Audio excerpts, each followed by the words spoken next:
everybody, Dacob here. Welcome back to the Fashion Bunker. Today, finally, the time has come to review Gabrielle, Chanel's new fragrance to be launched in September of 2017. Even though they plan to launch it on Mademoiselle Chanel's and Gabrielle's birthday, 19th of August, but then they pre-launched it already in June, July. They're going to launch it all over the place except on her birthday, it seems to be. Or maybe in Paris they're going to do a special launch on the 19th. Anyway, this is Gabrielle. For those of you who haven't, you can check out many videos made by me on Gabrielle, the fragrance, as well as the Gabrielle bag review. I have done an unboxing, first impressions of the bottle. I have done the first impressions of smelling the scent without going into detail on the various ingredients, which we're going to do today. And I have also done several interesting videos, relatively new for me because they were like speculation videos, like ideas. Before the fragrance even came to the market, we kind of discussed, debated together what the perfume would smell like, what are our expectations, how we envision, or how I envision, Gabrielle to smell like. Does the actual fragrance as it is today, does it match my expectations? Does it match that poetry and the vision that I had of Gabrielle as a fragrance? Now I can tell you maybe by 10%. 90% doesn't match at all my expectations. But you can see that I have been testing this really in depth and intensely, day and night, because I've had this fragrance now for a short while, but you could see how much of it is already used up. If we tilt it to the side, you can particularly see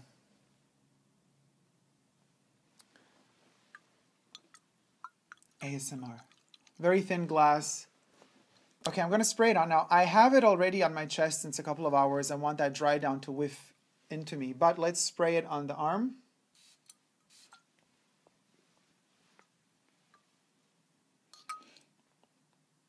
And here. Now, why do I spray it there and there? It develops differently. The skin is very soft and tender in this area. And it's closer to the veins, and it's closer to the arteries, and it kind of is closer to the pulse. It's warmer. It blends better with the skin. A fragrance on this part of the body doesn't really attach itself to the skin. It's more fleeting. It dissipates quicker. There's less heat there. So it does develop differently. This is you could kind of fake a more cooler development of the fragrance on this part of the body, and here you get more a warm effect. Okay, let's get into Olivier Polge's creation. Olivier Polge is the creator of Gabrielle. Top notes: black currant, grapefruit, mandarin orange. Very citrusy. And the currant is peppery to me. It's acidy and it bites. So that's the thing that bites me in the opening notes. So straight away, right from the box. Middle notes: orange blossom, jasmine, ylang ylang, tuberose. Base notes: musk and sandalwood. That's what they tell us is in this fragrance. There is more. Obviously, there's always more in a fragrance than what the perfumer decides to tell us. Slightly headache-inducing. I do not like the opening of this perfume. I've said it in my initial thoughts, and unfortunately I have to stick to that because after testing it out for many days and nights, it just does not work with me in the opening notes. It's too citrusy. It bites me too much. There's something artificial in the opening that just does not blend very well with me. If you remember, for those of you who have seen my first impressions of Gabrielle, I did kind of send off a little challenge to you guys, a little riddle. I said it reminds me of a certain fragrance. I think it would remind me because I had to really wait for the dry down to kick in, mid-notes actually. And I lifted this for a second, and I asked you if you would guess. 3 of you guessed, nobody else. 3 people guessed. And I will reveal what it is as we kick in the mid-notes, because right now it doesn't smell like it at all. So, all right. What is interesting to note is that the grapefruit, mandarin, they're all like citrusy tones. that the top notes are citrusy, and then we also have the orange blossom in the middle notes. You know, Olivier Polge loves his orangey touch. As he launched Eau Vive, and I do love Eau Vive. I love Eau Vive especially because of its dry down. Not because of its blood orange opening, but because of its sandally, warm, woody dry down, which really becomes creamy on my skin and delicious. And you gotta wait for that dry down. But when the dry down arrives, it's majestic. It really does not feel like a flanker to me. Gabrielle has a big problem, and that problem being its dry down. Now, usually when I review a fragrance, I go into the top notes, then I do the mid notes, and then I go into the dry down. This time around, we're going to skip the mid notes for now. So we did the top notes, and we're going straight into the dry down. There's a reason for that. And we'll get to it in a minute. The dry down is very cheap, non-existent really. It's just not there on the skin, on my skin at least. And it is something that I've noticed, unfortunately, in most of perfumery nowadays. Our society lives of, quick emotions, quick satisfactions, quick everything. So a perfume needs to be bitey and aggressive, and it has to appear to be special and strong and powerful immediately, right in the opening notes.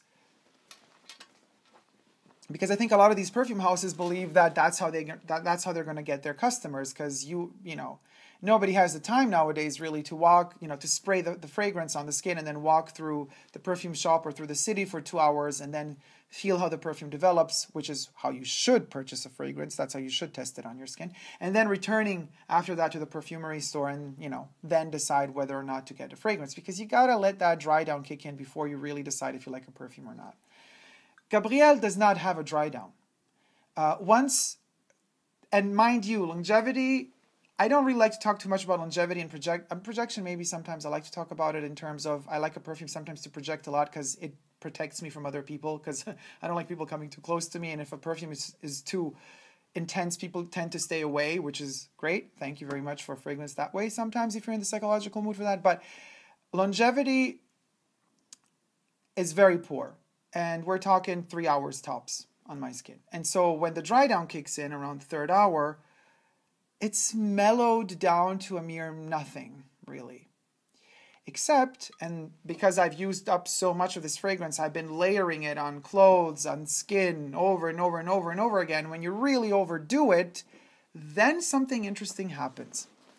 When you really overdo it, but you can't just overdo it at once, spraying 50,000 times and then letting it settle. You got to spray it, let it dry, spray on top, let it dry. Let it layer on textiles in particular, because I have like some t-shirts that I've been layering on, and they still have a particular scent in them of Gabrielle, which is not detectable immediately when you start using the perfume first couple of days. It needs to sedimentate itself in a weird way on top of accessories. I don't mean costume jewelry. Heaven forbid, never spray your costume jewelry with alcohol or perfume or oils. But like, for example, it's a hat. If it's a hat, I would spray my hair a little bit. So you put the hat on top, the hat absorb. I spray the hat on the inside as well. Stuff like that. This is very fascinating because what I've smelled out is a plummy, sort of resiny, like a resinous, dried, plummy, fuzzy effect after many days of use, which is very reminiscent of a fragrance that I did not sniff out in my first impressions, but I can tell you now, very, very reminiscent in a very watered down concept and idea of it, very reminiscent of Jean-Paul Gaultier's By the Power of Two. Interesting, isn't it? It's one of Gaultier's most powerhouse fragrances. They're so resinousy and oily that like the color is almost brown gold. It's been discontinued, unfortunately, from the market. I do have a 40 milliliter little spray bottle in the archives, and testing it side by side, of course, By the Power of Two is more intense. But if you're layering Gabrielle over and over and over again on certain, jacket, shirts, whatever, collars, hats, after a couple of days, you're going to smell out that peachy, not peachy, plummy, furry, resinous-y kind of touch to it, which I like, but I don't like it for Chanel. It's not Chanel to me. And so it creates a certain warmth.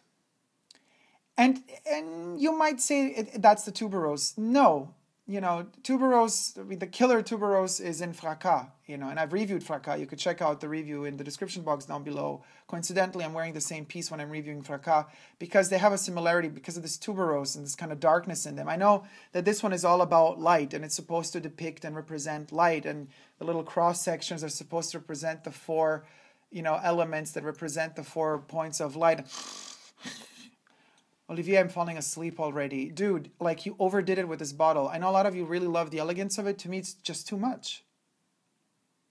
I don't need to over-conceptualize every element of a bottle in order to appreciate the fragrance more. Because if you're going to have to sell to me the concept of a bottle in order to appreciate the fragrance, then I start thinking there's something wrong with the fragrance. Why can't the fragrance talk on its own? On another note, somebody stated, actually Chanel stated, the brand, that it took them 5 years to develop, but that would mean that Jacques Polge was involved in this fragrance because Olivier hasn't been there yet for 5 years. Because I remember Coco Noir, that was developed by Jacques Polge, the father of Olivier, was launched in 2012. So Jacques was still working for Chanel back then, and yet that is 5 years ago. So I don't get it. If they really spent 5 years to develop this, then maybe they were kind of reformulating it and retesting it and modifying it all the time, and they weren't happy with the results. I don't know why. There's no reason to, especially 5 years for a bottle like this. No. What really annoys me about the stopper, upon closer inspection, you will notice this is not one piece of metal. These are two pieces of metal that are locked into each other. So the top of the stopper kind of attaches to the bottom and keeps it in place. So every time you lift it, you scratch your fingers on it. I mean, it's not comfortable at all. I won't be able to show you this on camera, but on every side, I'm going to go with the nail on it. You're going to hear the click, click. This is where the two metals attach, and it just doesn't feel right on the fingers, and it also feels like it could corrode easily because the edges are left open. Anyway, but why did I not talk about the mid notes yet? They're kicking in because that's what's magical about this fragrance. Yes, it's not all bad. There's also something good about it. The mid notes, that ylang ylang and the jasmine and the tuberose, even though this particular tuberose does not shine on me as the Fracas tuberose does, but the flowers are incredible, and they are only there for only 20 minutes on my skin. After this black currant, unnecessary black currant and unnecessary citrusy fruits, which Olivier loves, but citrus to me is, you know, and then I did my research. Olivier Polge also created Friends, the fragrance Friends for Moschino, which is an extremely mandarin and orangey and citrusy based perfume, which I purchased it the second it came out because I thought to myself, ooh, you know, back in the day, I knew, you know, Moschino fragrance, it's going to be amazing. It's the most disgusting perfume I've ever smelled. It's so bad. And because, you know, they use these cheap substitutes for these citrusy orangey tones, which can so easily go so bad if you don't know what you're doing, really. And if you're taking materials and ingredients that aren't, I'm not saying they don't know what they're doing. Of course they know what they're doing. They're the best perfumers in the world. But it's just, it ain't Chanel to me. So anyway, once that kind of cheap touch of orange and citrus is gone, and then again the orange blossom is also gone, then I get these other flowers. And that's where this perfume, and let's turn it around. So the three of you that have guessed, it is En Fleur de Chanel by Chanel. This was a Jacques Polge creation in the 90s, then it was re-released in the early 2000s, limited edition only for Chanel boutiques. I have it here. was only available as a 35 ml eau de toilette spray. This one is gorgeous. Tricky scent because you don't get it immediately. It took me some time to get it also. I made a review of this one many moons ago. You could check that one out in the description box down below as well. There's a similarity between these two. It was stated that this one will be reminiscent of this one in a way. It is. In many ways, it's very different. But those mid notes, which is the only part of this perfume that I treasure, we have the heart of Un Fleur de Chanel. Un Fleur de Chanel was created as a sort of imaginary scent because, you know, camellias were loved by Coco Chanel. And since camellia flowers do not have a fragrance, Jacques Polge idealized the smell of a camellia. So he thought, if a camellia had a smell, how would it smell? And the results of his poetic vision of how a camellia would smell is included in this majestic little bottle. And there's tuberose in here, there's ylang ylang in here. Let me spray it on this side. And it's intense, and it's a 90s fragrance, and you kind of smell out something in there that's kind of shifting towards the 2000s. It's a very time-specific fragrance, as will this one become. This one is not timeless, guys. This one smells like 2017. Now, if they started developing it 5 years prior, I'm sure they modified it bit by bit as the years progressed, and now we are ready to launch it, and it has been launched, and it does smell like the times we live in. And that soapy, resinousy touch that's reminiscent of By the Power of Two by Gaultier, something that sticks to it towards the dry down, and that's what makes it not Chanel to me. And this brings me to my, point of Olivier Polge being a great perfumer. I'm not saying he's not good at what he does. He's great at what he does. Dior Homme is an incredible composition that he made. Victor Nodov's Spice Bomb or Flower Bomb, I mean, both are interesting, but I don't know if he did both or just one of them. Also very fascinating, but those are very specific fragrances that have a special type of screechy, and that's another word I used for this one in the initial smelling or testing of it, a certain screechiness to them that Chanel fragrances don't have. And I know he's kind of holding back. He can't really just do what he wants to do because he's in the house of Chanel now. He has to deliver some sort of Chanelified philosophy of fragrance and poetry to fragrance because he has to kind of keep that vocabulary alive, that olfactory vocabulary alive. And of course, as we say, vitamin B. Daddy was working for Chanel his whole life. Now the son gets the job. Wow, what a cliche. But the son already worked as a perfumer before, hitting up Coco and starting to work for her. So I wonder, all that prestige, Olivier, I get it. It's a huge house. It's a huge prestige. But I think you lost your freedom. I think for your own sake, you should have kindly declined the offer to work for the perfume Maison Chanel because you're not made for Chanel. You make incredible fragrances. But you're meant to make other types of fragrances, not Chanel fragrances. This one has these 20 minutes of flowers in there where we sense Chanel, but the opening is not Chanel, and the dry down is not even there. And I think the dry down is so subdued and kind of you've been castrating yourself, we're missing that explosion because had you created the explosion that we're so used to from your fragrances that you didn't do for Chanel, but prior to, then I would expect some sort of bombastic, twist and an experimentation in ingredients and also, artificial ingredients. Why not? It's all fine at the end of the day. Do whatever you want to do. But you couldn't really do that for Chanel. So we got something that feels a little bit castrated. It doesn't really go anywhere, but it makes us feel like it's trying really hard. And that's not what Gabrielle is. That's not what she was when she was growing up. And I know Chanel is investing a lot of money in marketing and they're going to brainwash all of us and we're all going to love it. But, try to kind of compare it to everything else that you love to smell. And be honest with yourselves. I mean, it's also an expensive fragrance. It's one of the most expensive eau de parfums in mass release terms, considering. And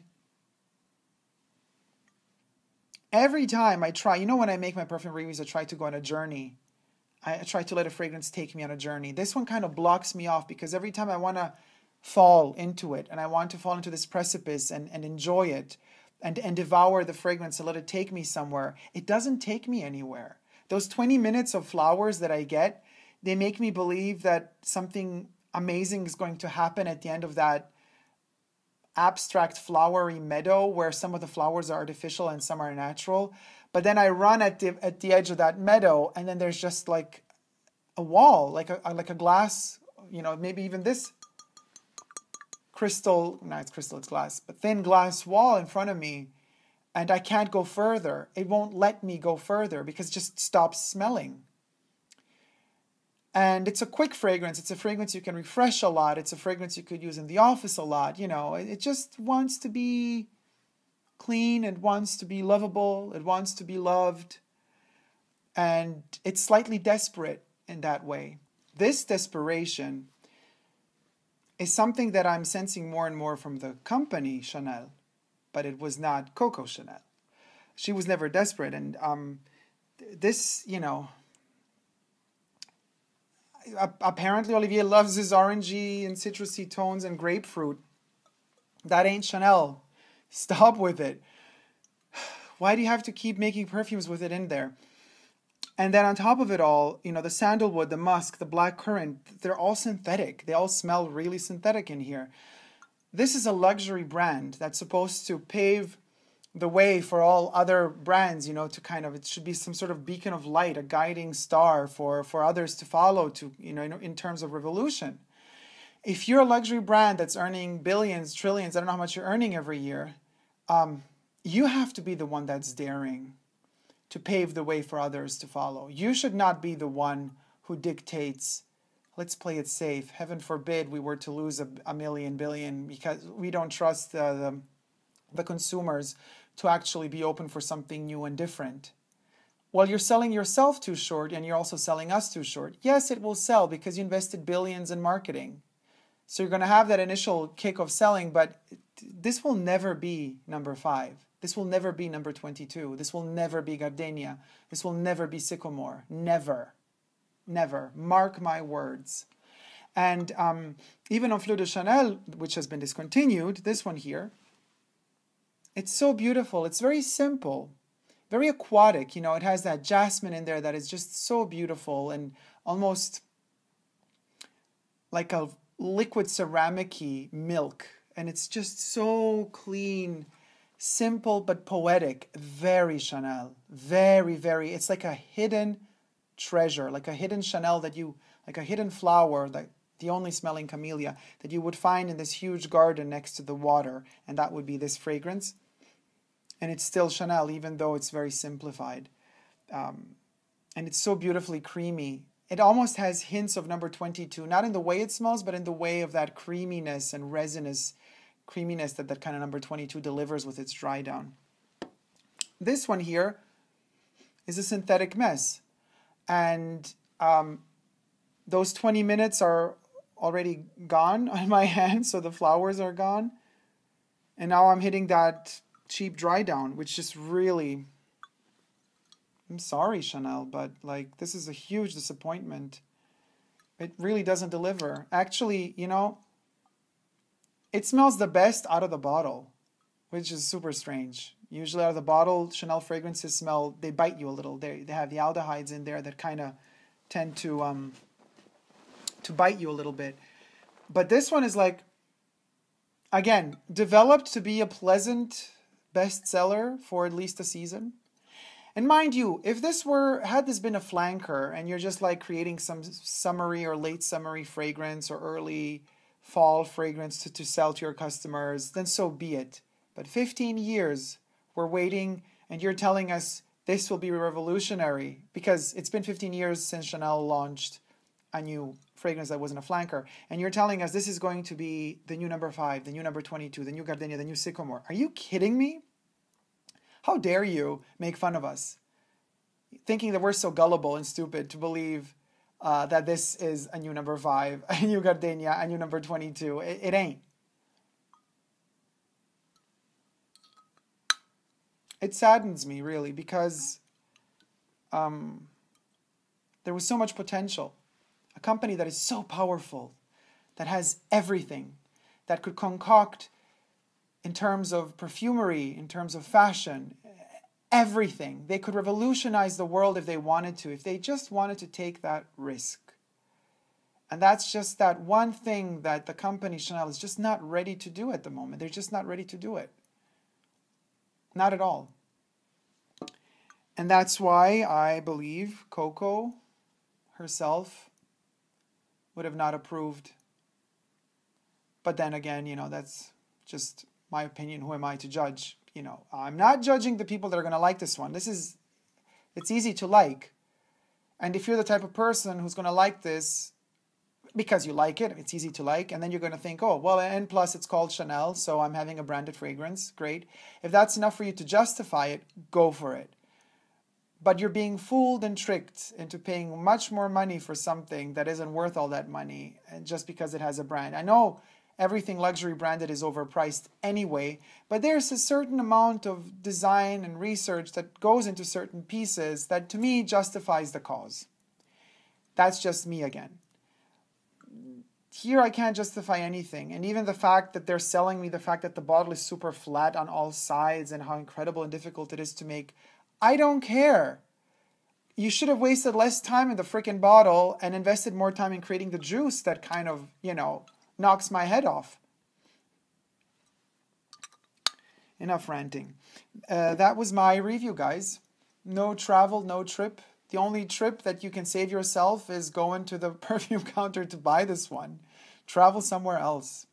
And you know, I love my Chanel, and I love my Les Exclusives Eau de Toilette, and I would do just about anything to try out everything that Chanel is doing, but this one really disappoints me on so many levels, in so many different respects, that it's really hard for me to find anything positive. And I have found positive things, but all in all, it's an okay perfume, but it's not an okay Chanel perfume. Thank you guys so much for watching. I hope you liked this review. If you have, please do thumb it up and let me know what you thought in the comment section down below. And if you haven't already but do wish to, please consider subscribing to my channel here on YouTube. I'm also on Instagram, Facebook, and Twitter. So no matter how good or bad fragrance and perfume is or are, you still got to stay connected with your inner core and yourself. Don't let marketing brainwash you. Figure out for yourself what is pleasant to your nose. Give yourself time to figure that out. And the only way you can give yourself time to figure that out is if you never give up on love. Love you guys. See you soon. Take care. Bye.